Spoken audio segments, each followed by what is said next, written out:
Hey guys, Brett Alegre-Wood here, author of the 3+1 Plan and chairman of YPC Group, where we help you to build a thriving property portfolio so you can live the lifestyle you've always dreamed of, but in such a way that you're not creating a second job or actually working yourself into an early grave. So what I wanted to do today was we've been running the webinars now for a while, and we've compiled hundreds of questions that you guys have been asking. So I want to take those, and what I've done is I've broken them down into a number of really key questions that most of you guys are repeatedly asking. And what I've done is I want to present them to you so you get that level of education. I've always been a massive supporter of free education. And so that's what I want to do for you guys today, is really give you, I guess, what most people out there are concerned about in the market now, about property investment, about strategies, about structures, about all sorts of things, the questions that you guys have been asking. So, it's not now me telling you what you should be thinking, it's you guys actually feeding back. And I love that about the social media, and I love that about webinars. So yeah, sit back, relax, and let's get started. Okay, so today what I want to do is cover one of my favorite subjects, which is the 3+1 Plan. Obviously, it's the title of my first book. It's the concept that I look at and that I create for thousands of our clients.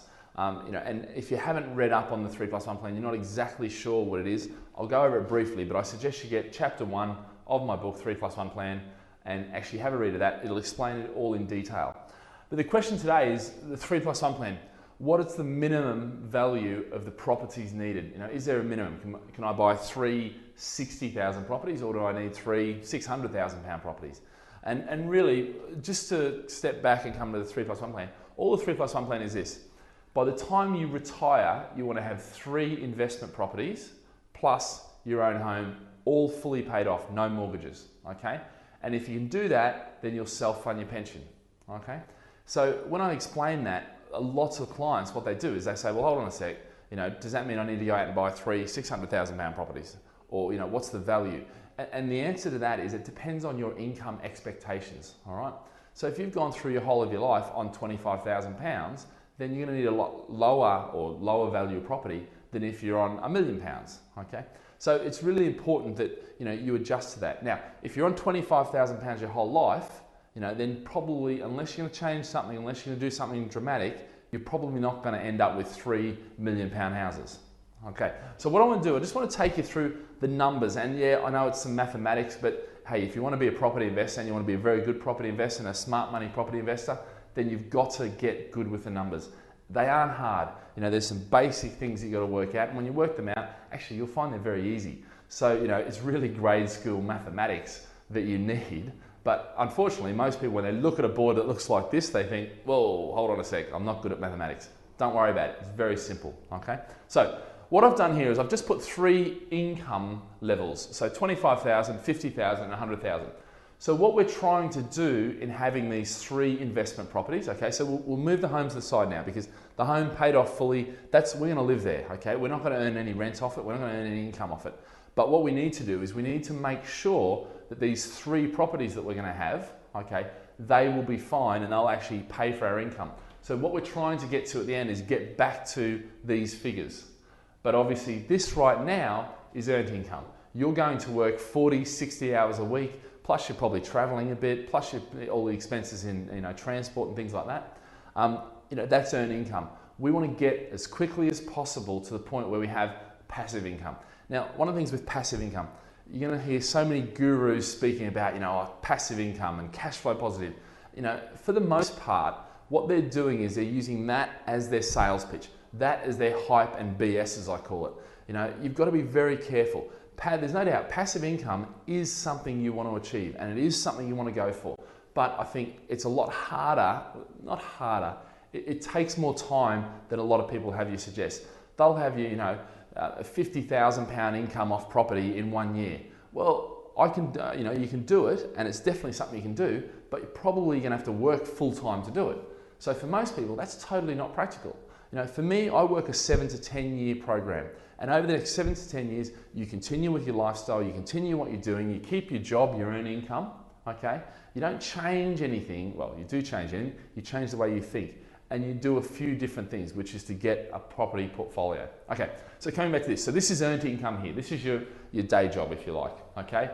Now, what we do, if you're earning £25,000, you're probably going to buy properties that, let's say, are £125,000.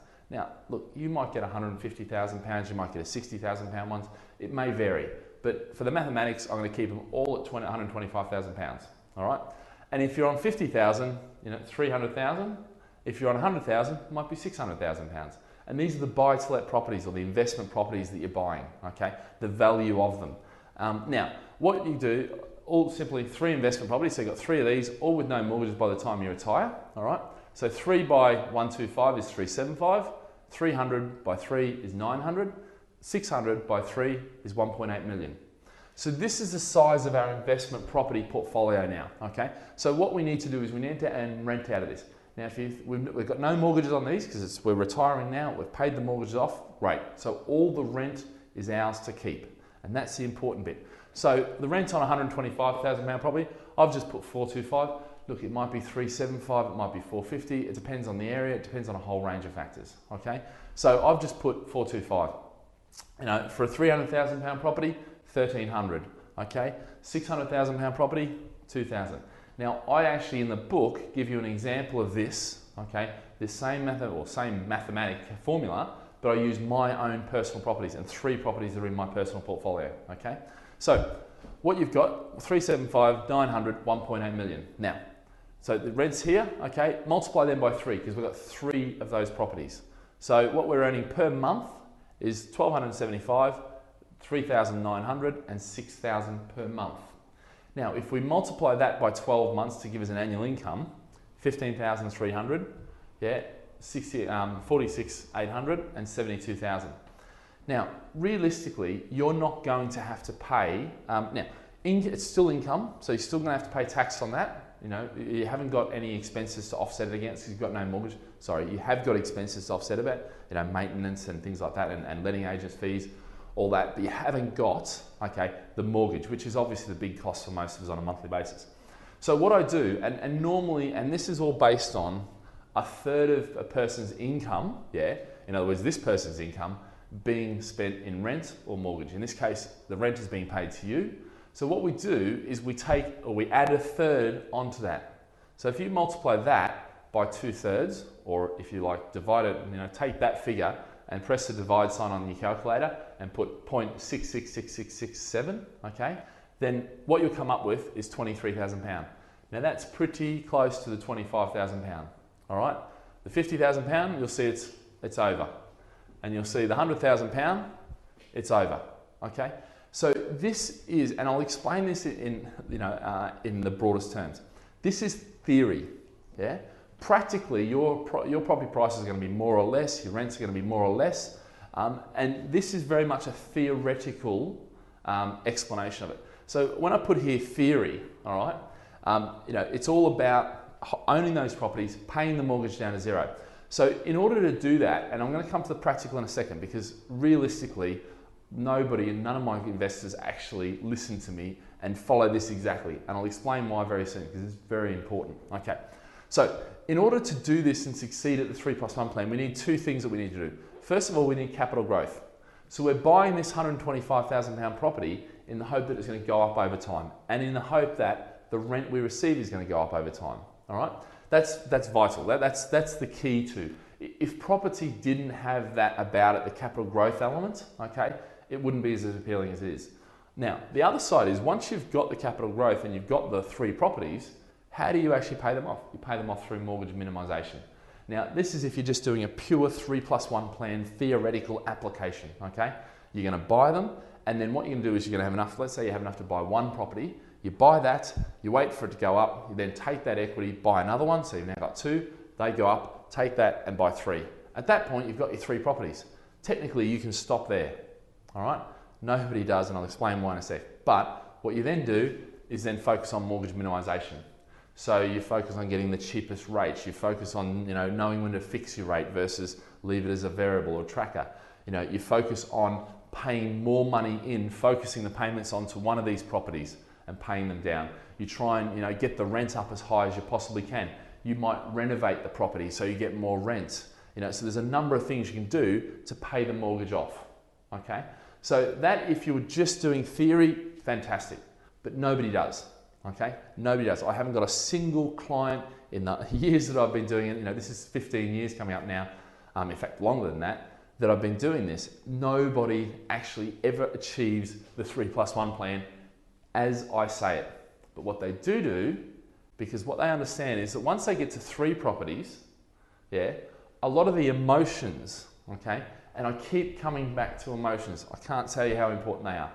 A lot of the emotions are put to the side. The barriers that you faced when you first started out are gone.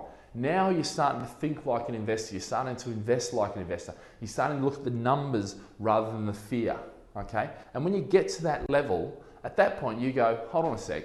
How I bought the first property, I used that same strategy, that same technique, those same principles to buy the second one. And then I went and I bought the third one the same way.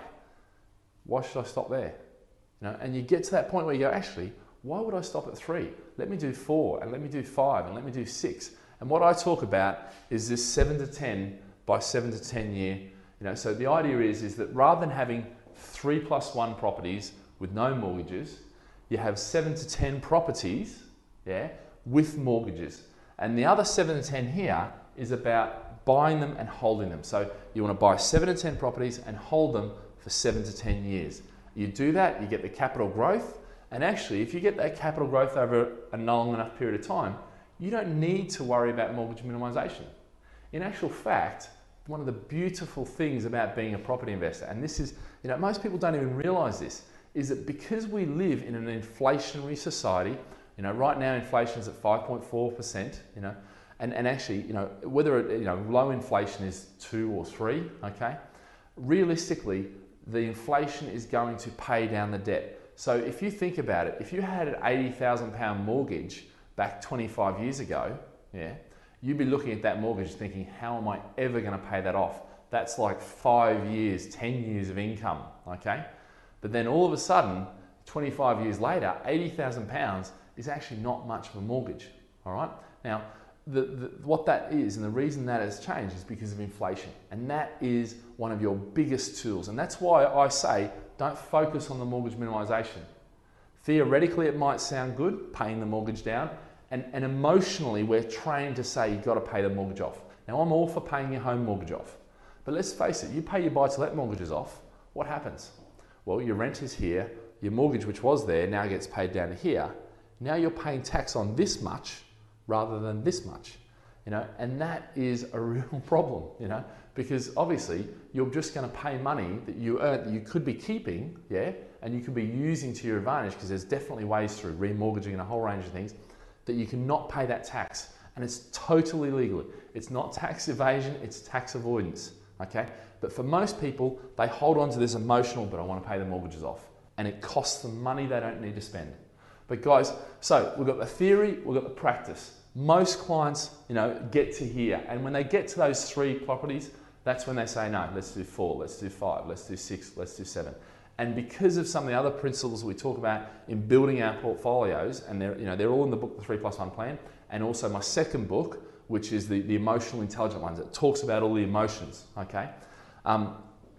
With those 2 things, you can do it very easy, and the practical comes into play. You can build this portfolio. It doesn't have to take a lot of time. You're not ending up becoming a professional landlord, to earn your income. You don't have to do that.